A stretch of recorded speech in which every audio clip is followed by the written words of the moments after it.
except he is director of musical theater for Douglas Anderson.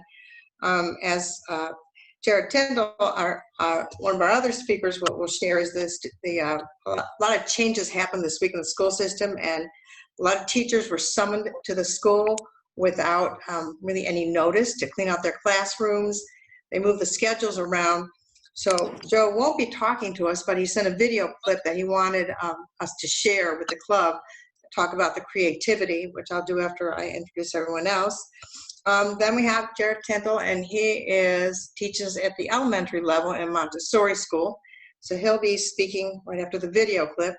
And then our own Lisa Marie Winslow will be talking about school right now at the university level and what's going on at Kaiser and how they're coping and what their future looks like. So I need help in doing a share screen. So Vicki Lynn, at the bottom of your screen, there's a little. And pull that up and have Jared start. So Jared Tyndall, as I said, teaches at Montessori school. He teaches at the elementary school level. I work with his wife, who is a nurse practitioner. And so he's not only manning the schoolwork, he mans Mr. Dad too. So Jared, if you'll start by, we're going to do an interactive with all our speakers. So Jared, if you could start by telling the club, let me unmute you. If you can tell the club a little bit about yourself, your background to start. Okay, no problem. First of all, thanks for having me, Vicki Lynn. Hopefully you can hear me well. Yes, my name is Jared Tyndall. I'm a lower elementary teacher at JFS Montessori. When I say lower elementary, that's first, second, and third, all in one classroom. Prior to being in education, I have a degree from University of Pittsburgh, where I majored in finance, worked in the financial world for 10 years, and then transitioned into education. So Montessori is a different type of teaching. Requires an additional Montessori certification on top of your typical teaching certificate. Much more independent, small group instruction. Once again, multiple grades in one classroom. And you teach to the child's needs. And the children learn a lot from one another. So very hands-on learning. Okay, great. Let me get rid of that one. Sorry about that. No. Always taught 2 levels, 3 levels within your classroom in Montessori? Well, Montessori is geared towards having multiple grades and or ages in one classroom. And for me, myself, it's always been first, second, and third, having those 3 grades in one class. So that's what I've always been accustomed to. And that's typically how it's structured at a lower elementary level. You have pre-K, which would be pre-K 3, pre-K 4, and kindergarten in one class, first, second, and third in one class, and then fourth and fifth in one class. How are your students managing now in this virtual world? Well, it's once again, you have to take into account at an elementary level, these are students who are used to, especially in a Montessori environment, being very hands-on. And obviously that's been taken away from them, relying on technology. Within the classroom, we don't use a lot of technology. So this is something that is new for the children. And I think also at the age, they have to be, that independence is really stretched, being able to sit in front of a computer all day, especially as, missing the social aspect as well. And for little kids, that is very, very important. How much of your day is like pre-recorded for them to come in and out of, or how much of it is likewise interactive? For me, I prefer everything to be interactive. I do not record anything with my students. Everything is live, just like we are now. I meet with my students 2 times a day. I meet as each particular grade level. So I don't meet as a class as a whole. I meet with the first graders separately, second graders, and lastly, third graders, both in the morning and in the afternoon. Are you doing anything like recess for them? Well, recess is, we kind of build it in. We try to be creative, come up with fun ideas. Usually we'll do fun activities where if we do certain answer questions right, we're incorporating push-ups, sit-ups, just kind of having fun with it. Now, we do obviously, or I have to rely very heavily on, the parents to make sure they get out and get involved as well. But being active is extremely important. And I try to incorporate that into my lessons as the best I can from afar on the computer. I'm going to switch back to your background, because you have a very interesting background to go into elementary education. What motivated you to do that? I come from a family of school teachers. My parents are both school teachers. I've always enjoyed working with students, and it was actually my wife who kind of geared me towards saying, I think your passion is working with children and education. So I took the leap from working in the financial world to education, and it's the best decision I've ever made. That's fantastic that you love your work. So if you'll share with us, what's the hardest part of teaching right now, and what's the best part of it? The hardest part is just at the lower elementary level, having the interaction with them in person, really being able to see how they respond to things academically, behaviorally, emotionally. It's really hard to gauge that. So that is very difficult at this particular time. You do rely very heavily, obviously, on the parent involvement, and the involvement has been tremendous so far. But that is definitely a challenge because these students are used to a Montessori classroom, and to go from that to being completely online is very different for these children. And in order for me to proceed with them, I am able to see that in the classroom face to face, and I'm obviously not able to see that. So it's harder to determine, their natural progression or how they should proceed when I'm relying on, work that's been submitted online. And what's the best part of how it goes now? The best part, to be honest, is just seeing the kids, their smile, interacting with them on a daily basis. They're still engaged. They're still being kids. And that, to me, that's the best part. Even though we're disconnected, we're not completely disconnected. So that is the best part. And the joy of it as well is that my first and second graders will be back with me again next year. So we know that this saga will continue. The third graders I've had for 3 years, obviously they move on to another classroom. But it's a big family, and that is something that I'm very proud of. That's great.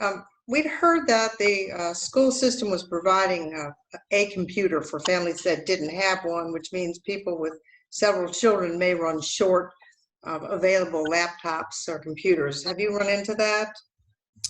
I haven't run into it personally. What you typically run into is that if you have multiple children, they may be balancing, say one student or one child will have the computer in the morning, the other in the afternoon. So we kind of take advantage of the time that we do have with a particular student, knowing it varies from one student to the next. But I do hear with colleagues at other schools that, getting in front of a computer can be a challenge. And I know it, having 2 daughters myself, trying to balance everything out is not ideal at times. How do you balance being home teaching with your daughters being home learning, and you're the only person at home for them? Well, you have to, at this point, there's a schedule. As far as my daughters know my schedule. They also know when I'm free. I know when they're free to answer any questions that they may have. I will say the first few weeks, it was trying to figure it all out. We were all in it together. But at this point in time, I think majority of folks have a plan in place. And then with my wife working in the medical field, not knowing exactly when she'll get home from the hospitals, we just kind of take one day at a time and make the most out of that particular day, knowing it may not be exactly as the day before or what happens tomorrow. That's great. Well, Jared, thank you very much. I know what time you have to be off, and we actually end before then. And so we're going to have questions come along after the other presentations. And so I'm going to go back and mute you. And I am going to do a share screen at this point. So Joe Kemp, as I said, is the director of musical theater at Douglas-Anderson, and he actually had planned on being here. Then I recorded an interview, and I didn't record it right. And so we were going to re-record, and he got summoned to the school. So he said if we would just share this video, and it's really cool because, let's see where it went. It is really cool because, they shot this video. It was 3 different films of the different grade levels in dance, and no content from second camera. No, I don't know if I'm going to be okay. Now, someone like Lisa Marie or someone else who's technologically good. I have a YouTube from my email I wanted to share. Did you pull it up already, Vicki Lynn? It's up. So when you share a screen, you have to share that screen where the YouTube is. And you have to click on it in the bottom corner of your screen. Okay. So I just had to have it pulled up in the screen. Okay. Great. So make sure on the screen that you enable the audio. Okay, I think it's enabled. you have to actually select share. There it is. Okay. There you go. It'll take a second. There you go.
Okay, so the way they did that film is really cool. Each of the classes, sophomore, junior, and senior, took one part of the song, and then they merged in a couple of rehearsal pieces, and a film student from DA took all the pieces and put them together. And he shared that with me because I asked, how are you doing things in musical theater? How are you doing things in the arts? And so although he's not here to talk about it, at least he could share that film clip. And you always have to remind yourself, the kids in these videos are 15, 16, 17 years old. And you look at the talent and the ability to sit there and dance across a video. So it's pretty cool. So Vicki Lynn, our third speaker, ma'am. Vicki Lynn, just so you know, Yes. we could see the video. It was a little choppy and the sound was, sometimes I could hear it, sometimes I couldn't. Leslie had a good suggestion, is maybe after the meeting, if you could just email that YouTube link to everyone so that they can watch it, because it does look like it was an excellent video. And I saw something very similar on Facebook that was done for Melanie Hammer, where the dance team did a happy birthday for her. So yes, I'm sorry that it comes fine in my computer, but I never can tell technology. I will send it out as soon as the meeting's over because it's really great. Yes. So thank you. Our third speaker is Lisa Marie Winslow, and Lisa Marie will be talking about what's going on at the university level and all the innovations really that they've been working on at Kaiser, and then we'll open it up for questions of Jared and Lisa Marie. So Lisa Marie, take it away. All right, thank you, Vicki Lynn, appreciate it.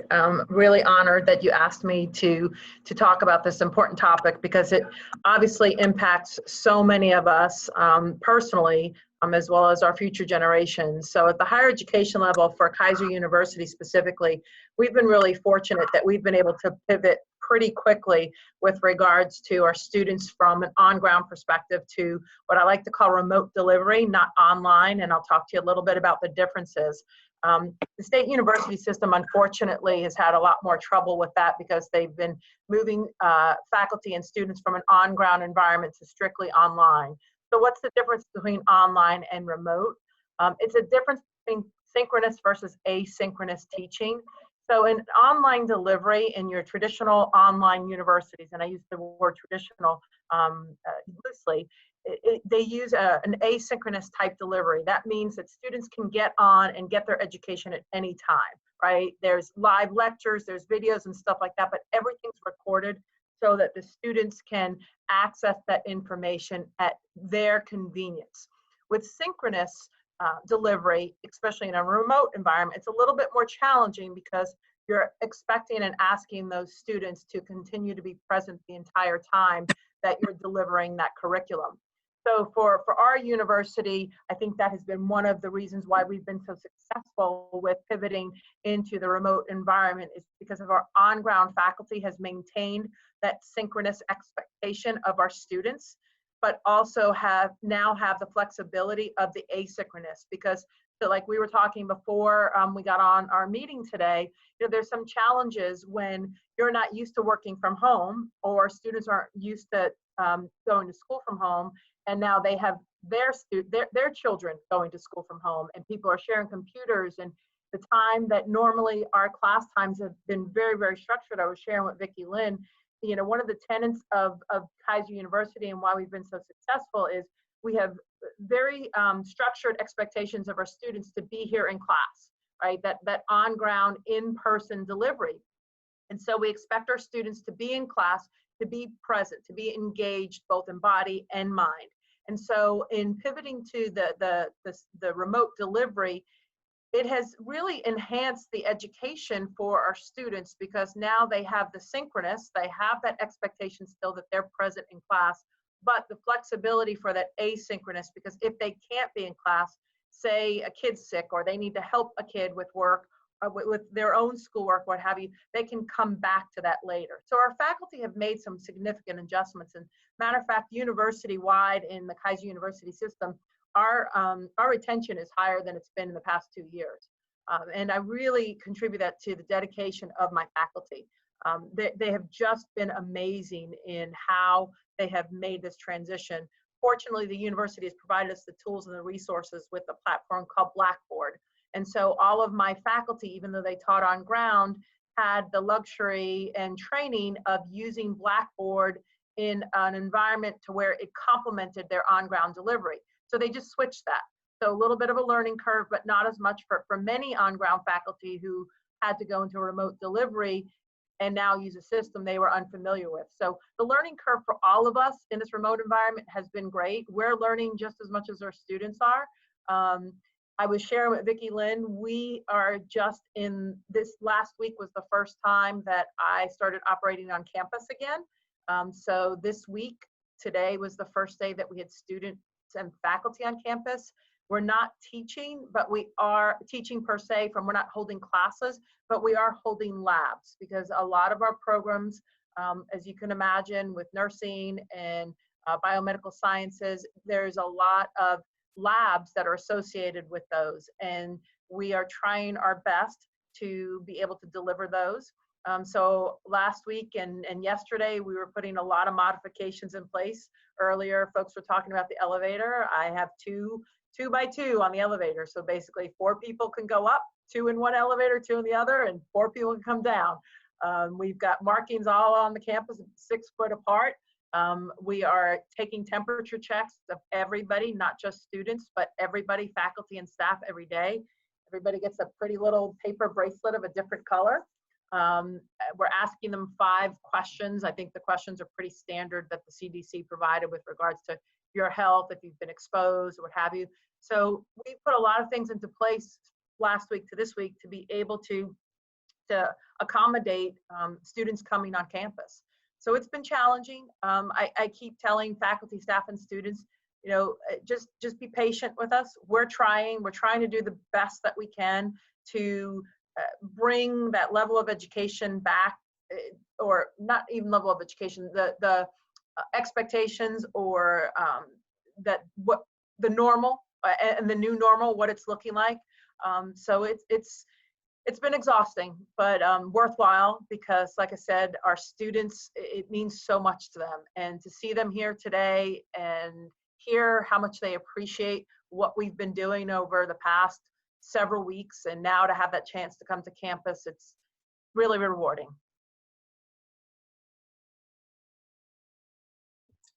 That's great. Do you think that you're going to be doing this more in the future, offering much more virtual class participation?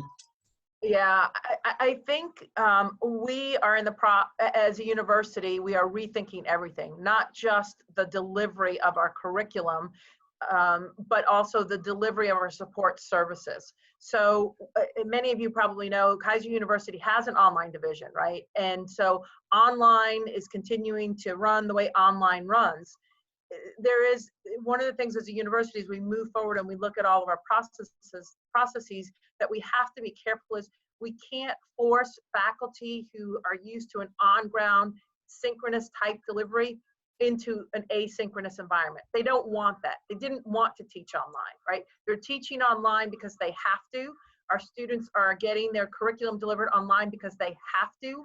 When those options, when there are more options, we have to be flexible enough and ready enough to be able to deliver on all of those platforms.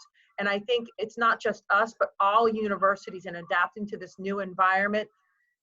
The box has become even smaller, if you will, and if you try to cram everybody into that box, you're going to lose them. So I think in higher education as a whole, we have a new challenge ahead of us. It's not just about online education, it's about synchronous versus asynchronous, and how are we achieving that to deliver the outcomes that make us who we are, that make us unique, that you know, from University of Florida to Kaiser University, meet what our accreditors have told us that we have to meet by programs, by our boards. So I think there's some challenges ahead that we have to think differently.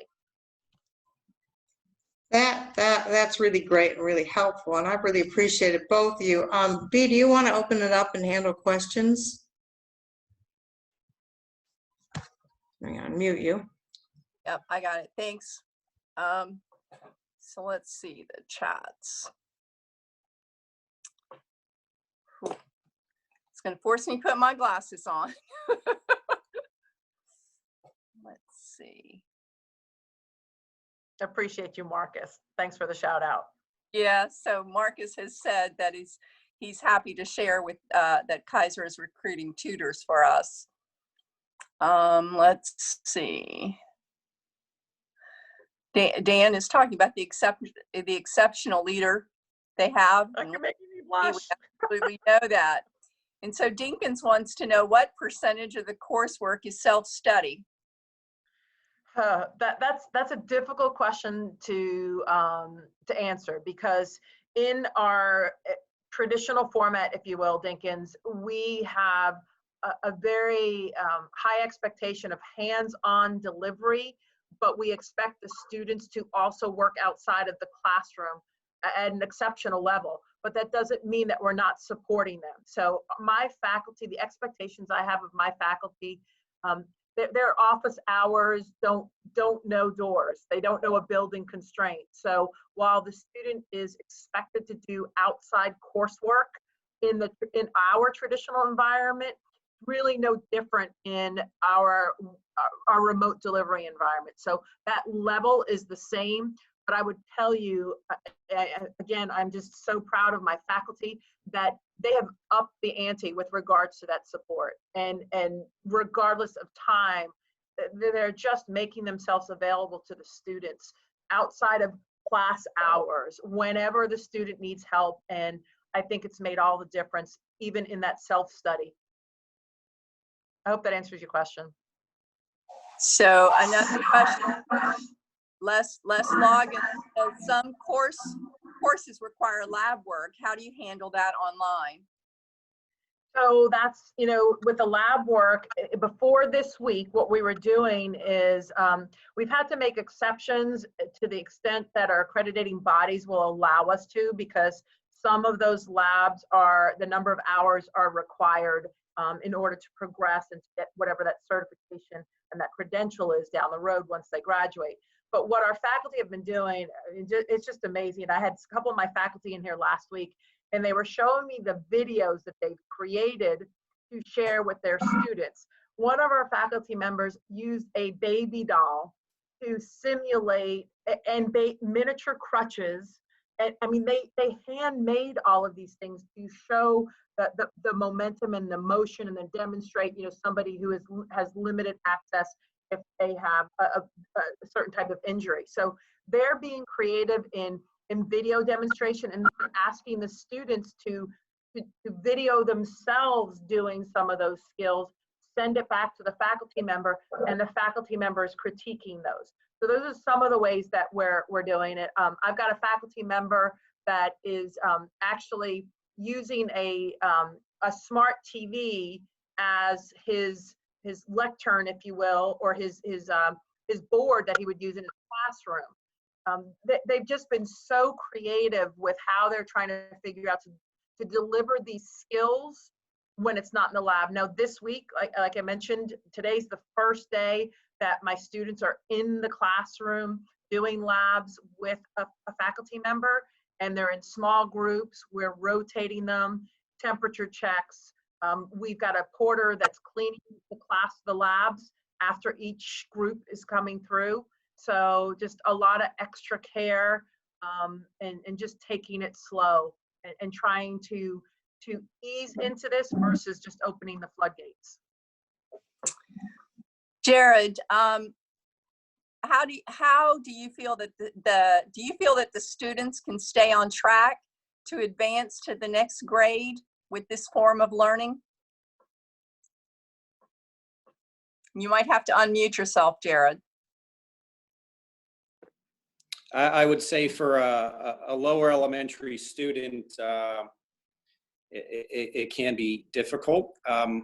Now I'm talking from a Montessori standpoint, so it's is what these kids are accustomed to. So that is very hands-on learning, a lot of manipulatives. We're not dealing with in front of the computer. We're not dealing with handouts, excuse me. So for these students that are accustomed to this type of learning, it can be a challenge. Now, at the same point in time, the pace that they are taught at is at their pace. So you teach to the individual, you teach to the child. You don't teach to whatever grade level they're in. So these students are working, just because they're in first grade doesn't mean they are not working on second or third grade work. So there's so many different factors that come into play within a Montessori classroom. So like as an example, I have 23 students now, and all 23 students in 3 different grade levels are all working at all different levels.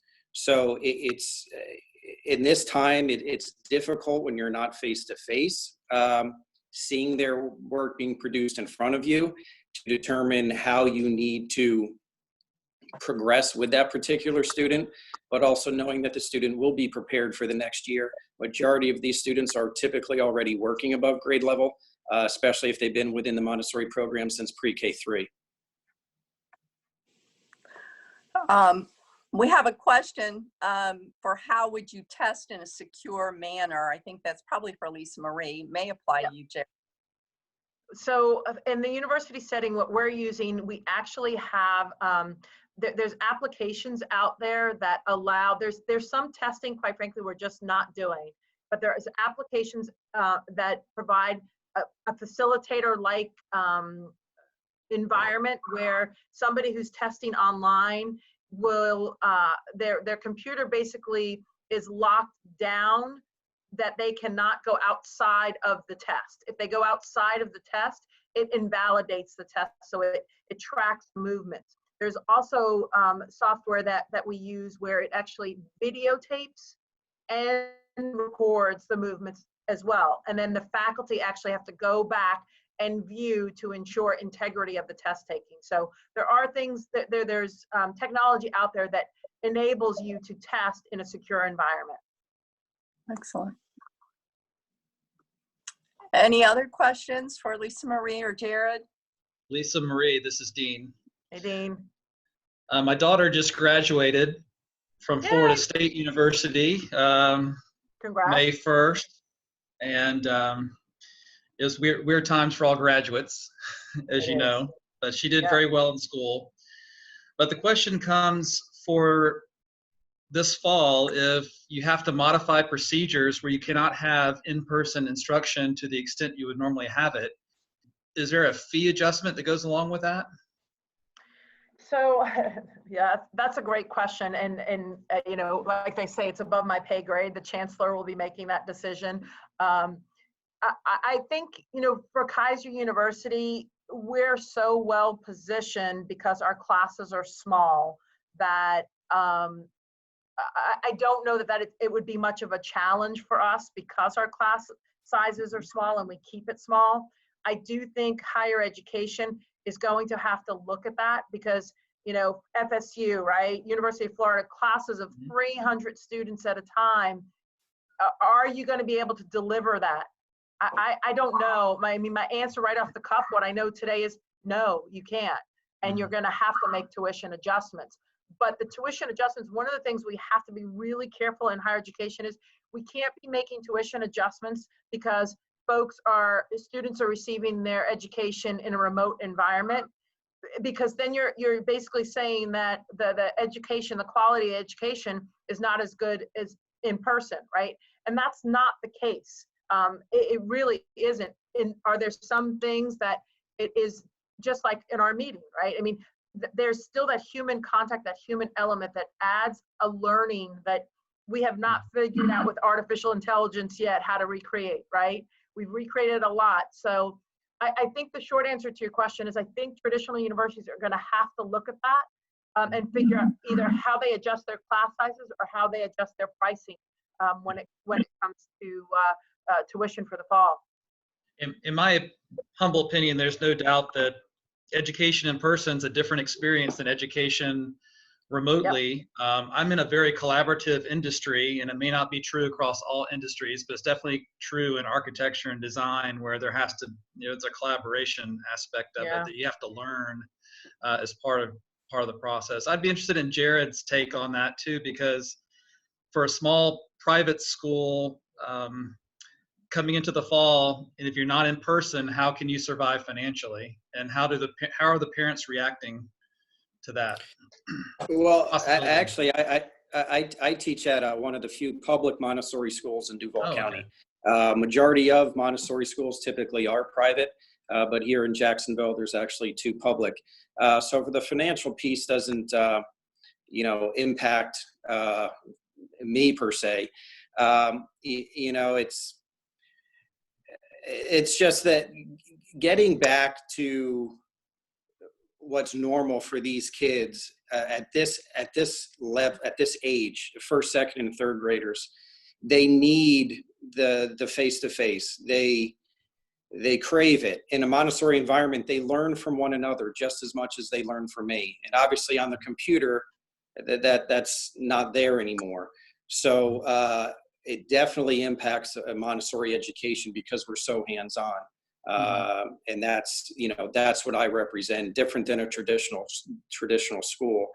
So yes, in a Montessori classroom, we need to get back to normal as early as that can possibly be, but also with the understanding that the students are accustomed to working independently. They work independently in the classroom. It's just more hands-on learning and not technology-based. So I actually have 2 more questions, and I'm going to ask people to hold until after the meeting, if possible, because there's one other small thing that I need to do, and hopefully Jared and Lisa Marie can stick around for a few minutes. For Jared, do you as an individual teacher have a plan to connect to students after May ends and school ends for the year, given how crazy it really has been for them? That's a great question. Within, my classroom, having, a student for 3 years in a row, I'm connecting with these students 12 months out of the year. You have to understand that over that time period, you build relationships with the students and their families that go well beyond what you would typically run into, having a teacher for, say, a year, 9 months, whatever it may be. So we are constantly, even over the summer months, getting together. They call me Mr. T, and Mr. T's 18. So we're always getting together, doing fun things outside of school as well. And I think that's very, very important. And you cultivate that school family, because when it comes down to producing in the classroom, the students, the parents, they all respect you. It's a collaborative effort, and they produce. So it's a great question. It's something I think is extremely important. And I interact with my students 12 months out of the year. Excellent. Lisa Marie, has the pandemic caused any changes to your long-term plans? It's put a lot on hold right now. I made the comment to my direct reports today. Yesterday was the first time in weeks that I've been able to work on something strategic in nature, from a long-term perspective that would have benefits to the university and my students. Everything right now has been so operationally focused and changing every day, right? Depending on what's coming up from the mayor, depending on what's coming up from the governor, and so on and so forth. So my answer is yes, it has. I just can't tell you exactly what it will be, because it's still changing. Graduation. I actually thought Dean was going to ask about graduation. Across the state, graduations are. It's a rite of passage, right? That many of us have talked about a rite of passage, and we're trying to postpone ours. I know a lot of major universities have said they're not doing it, or they're doing something virtual. I know my niece we were with her last weekend. She just graduated from UF, and she got her beautiful commencement, commencement. Oh my God, I can't even think of the word. Diploma. Yeah. Well, not her diploma, but the commencement program. She got her 2 commencement programs in the mail. She got her regalia, and it was bittersweet, right? So I think graduation is something that will change forevermore for universities. We're going to have to rethink how we do that. And I postponed mine for now in hopes that we'll be able to host something in person for our students. Lisa Marie and Jared, so much for joining us today and sharing with us your experience during this challenging time.